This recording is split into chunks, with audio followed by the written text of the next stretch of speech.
Today's video is sponsored by Raycon.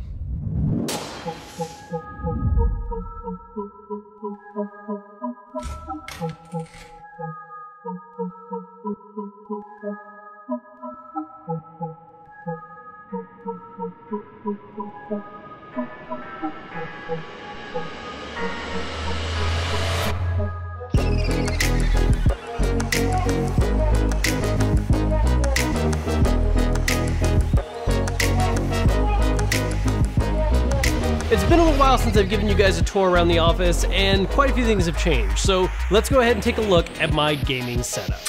So this is the main shelf setup we have for putting on display both the consoles that I'm using for playing games on and just other stuff that we like to have on display. So on the top we actually have our white PS4 Pro, white Xbox One X, and a Switch dock all hooked up. Something I really like about the TV we're using, which I'll get to in a little bit, is that instead of having you plug in all the HDMI cables directly into the TV, it has a breakout box on a single cable. So we can have that behind here and plug all those in together, which makes it a lot easier to keep a nice clean look. And lets us keep the systems further away from the TV. Now, everything else on this shelf honestly is in flux a lot. We change out things based on any kind of recent product we get in, or something that we think is really cool, or sometimes we'll even mix it up if there's a video we're shooting where, yeah, like these characters and things are thematic for what we're talking about. But right now, one of the recent things we're really showing off is this whole Gears 5 setup. We actually got this promotional box in from Microsoft that was super cool, and I love the designs on these. This is the new One X they did with the Gears 5 look, which is awesome. Tied in hard drive that has a similar design. Our little Marcus Phoenix pop, that actually we got a long time ago, but I'm including that in the mix here because I like him more than more recent characters. And then the controller as well for this setup. Okay, let's see what else we have on display right now. This is actually a little figure that's from the same company that makes Pops, Funko, but this isn't a Pop line because it doesn't have like the messed up eyes and stuff. It's actually designed to look like the devil from Cuphead, so that's why I like it a lot more. Pop eyes scare me, even though we still have Marcus here. I grew up loving Mega Man, so the moment we had any kind of justification to order this, I went ahead for it right away. Pixel Pal in the middle of Mario from Super Mario Bros. 3 with the little, not the Tanuki suit, that's the full body one. That's just the raccoon tail, which is still a great looking design. We'll switch him out every now and then. Our Creating a Champion book for Zelda. I've got a lot of the different Zelda dictionary kind of encyclopedia things they've done from Dark Horse that are awesome. This is my personal favorite ones. And then kind of hiding at the bottom here, I'm not sure how we can get a good angle on these.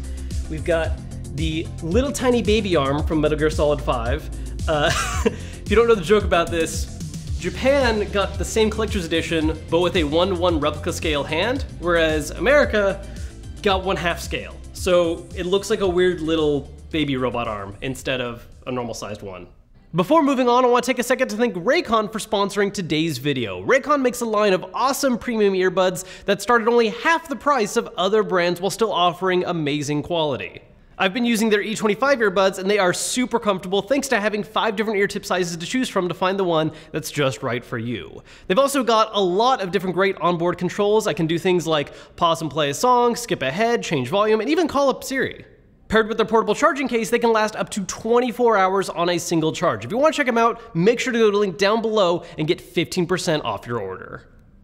Then, as I mentioned earlier, there's the TV we have for this setup. This is the Samsung, I want to say QN65, bunch of other letters after that. I'll put it in the description. We've used this one for a while. The main reason being that this is a great TV for gaming specifically. There's other options out there if you want things like OLED or for certain movie viewing experiences, but when it comes to gaming, this is an awesome one. The input delay is super low, and it also offers all those handy features like HDR support. It's just a great choice for gaming. So really like this one. And again, I really love the solution it has for our HDMI cables because I can just run a single cable out over there to plug the systems into, so it's not a whole mess of different HDMI cables coming into the back, which is why it can look so clean like this. Another cool thing about this particular model is that this is the first one they started including FreeSync with, and the main point of that was that once Xbox One started using FreeSync, these were the only TVs that really offered you the ability to make use of that. So if there's any games that support FreeSync on Xbox One, you can use those on this TV, which gives a pretty nice little smoother experience.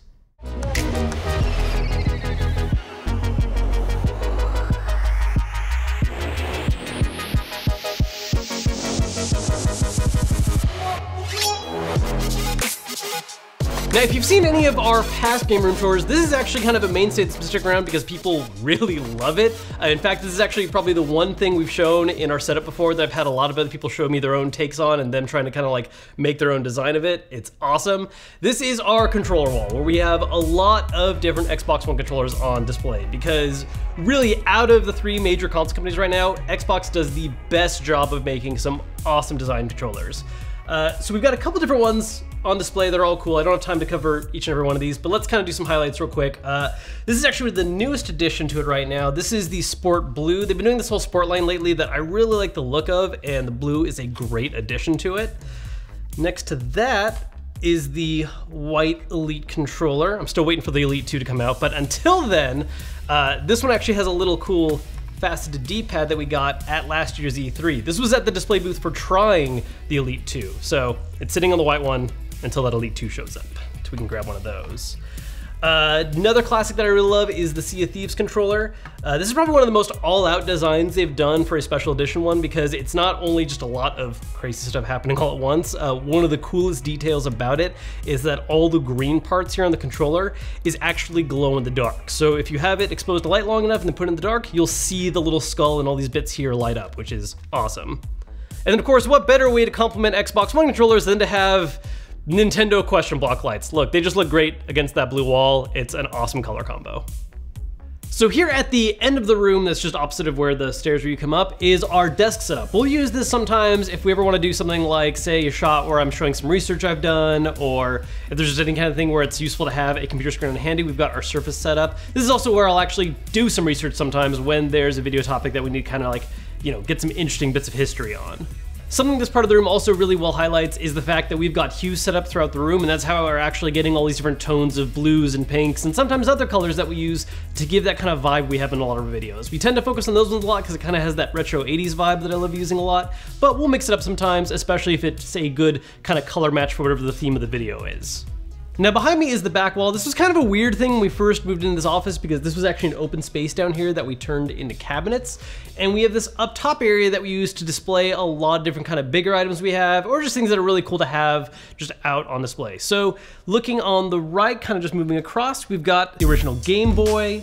That is not the one I had growing up, sadly. I don't know where that one is, but this is one that I got to eventually fill that void because younger me was a moron. After that is the Needler replica. We got that back when we did, this was actually probably one of the first really big display items we bought because we used that for our original Xbox One setup. That was, oh man, I don't even know how many years ago that was now. 2 years ago, 3 years ago? It was after the 1S came out, but I've lost track of how long ago that was. But that was one of our first big setup videos, and we got that as really the big showpiece for it. Next to that is my longtime favorite weird controller. I have talked about it every opportunity I get, including this one right now. That is the Resident Evil 4 chainsaw controller they released for the PS2. There is a GameCube version as well. It's a little less detailed, so that's why I like the PS2 one, especially because the display case comes in. And then of course we have Rob the Robot. Fun fact, he was missing a hand a couple days ago when we freaked out. We finally found it. It worried me a lot. And keeping going to my right, your guys' left, we have the Slime controllers now. I just did a video on the Switch version that just came out. Next to it is the PlayStation version. If you guys want to go ahead and figure out which one is which, go for it right now. I'm not telling you which one's which. Hylian Shield replica up top. One of, I think, the kind of better buys we got for our money. I'm gonna be real honest with you. Super up close doesn't necessarily hold up, but back in display, looks great. The laser scope. This is another weird controller that not a lot of people really know about because it didn't do great. This was an alternative to the zapper they released on the NES from Konami, where the way it was supposed to work was that you would yell fire into the microphone and it would fire the light gun. Fire! It's out already, and this game will be coming out in April. I retire this in glory. Didn't work great. Further down, we've got a statue of Aloy from Horizon Zero Dawn and a mask from Dishonored, which I just, some of my favorite collectibles I've gotten from collector's editions. Now, like I said earlier, we have down below all these storage shelves. We've got a lot of different things hidden away in here. Some of it's not quite as pretty as others, so we're gonna focus on the pretty ones. First, in here are a lot of our collectible figures. We've got Amiibo as well as some Pops and other Funko designs on the top shelf, Pixel Pals in the middle, and a couple miscellaneous additional ones on the bottom. one of the weirder amiibo they released, the Treasure Goblin for Diablo. This is probably one of the amiibo I have that I've never actually used its scannable ability, but I just love how he looks. And this one is where we've got a lot of the older handhelds. We actually have, this is my original 3DS. I bought this one way back when we first started doing YouTube. Not on my own channel, but when I was on TLD. This is one of the first things I did in there was unboxing this exact 3DS. We can see the 3DS has a bit of a rough start, so I've held onto it since. And then in here is some, emphasis on some, of the physical games that I had. It's a lot of the Switch stuff I currently own, a few select N64, NES, a couple older games. I've got a lot more of these back home, but these are ones that I pull out a lot for stuff that we're doing here, and since Switch has been really heavy, I've just gotten to the point where I just leave Switch stuff.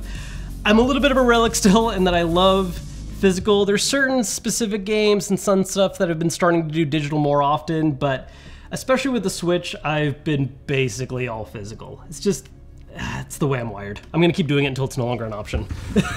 And then skipping all the way over to the back corner is where we keep a lot of the really old retro stuff. I wanna start making a little more room so we can display more of the stuff. I do swap it in and out. The top rack is where some of the really cool old stuff we have is. We've got the TV Game 6, and I think this is the 15 below it? Yeah, TV Game 6 and 15. These are actually the original systems that Nintendo did before anything else. This is their original home console you'd plug into a TV. It hasn't aged super great, but it's an awesome piece of history. Along with that is the Sega Nomad, the original Nintendo Switch, kind of. Basically, this was a Sega Genesis that was a handheld, but you could also plug it into a TV to display out there as well. So, awesome idea early on that didn't really work for its time, but hey, Switch is working out great. Here's this slightly troubled system. One of the various, if I can get it out, one of the various Philips CDIs, which brought us such great classics as Zelda: The Wands of Gamelon. Squadala. Squadala.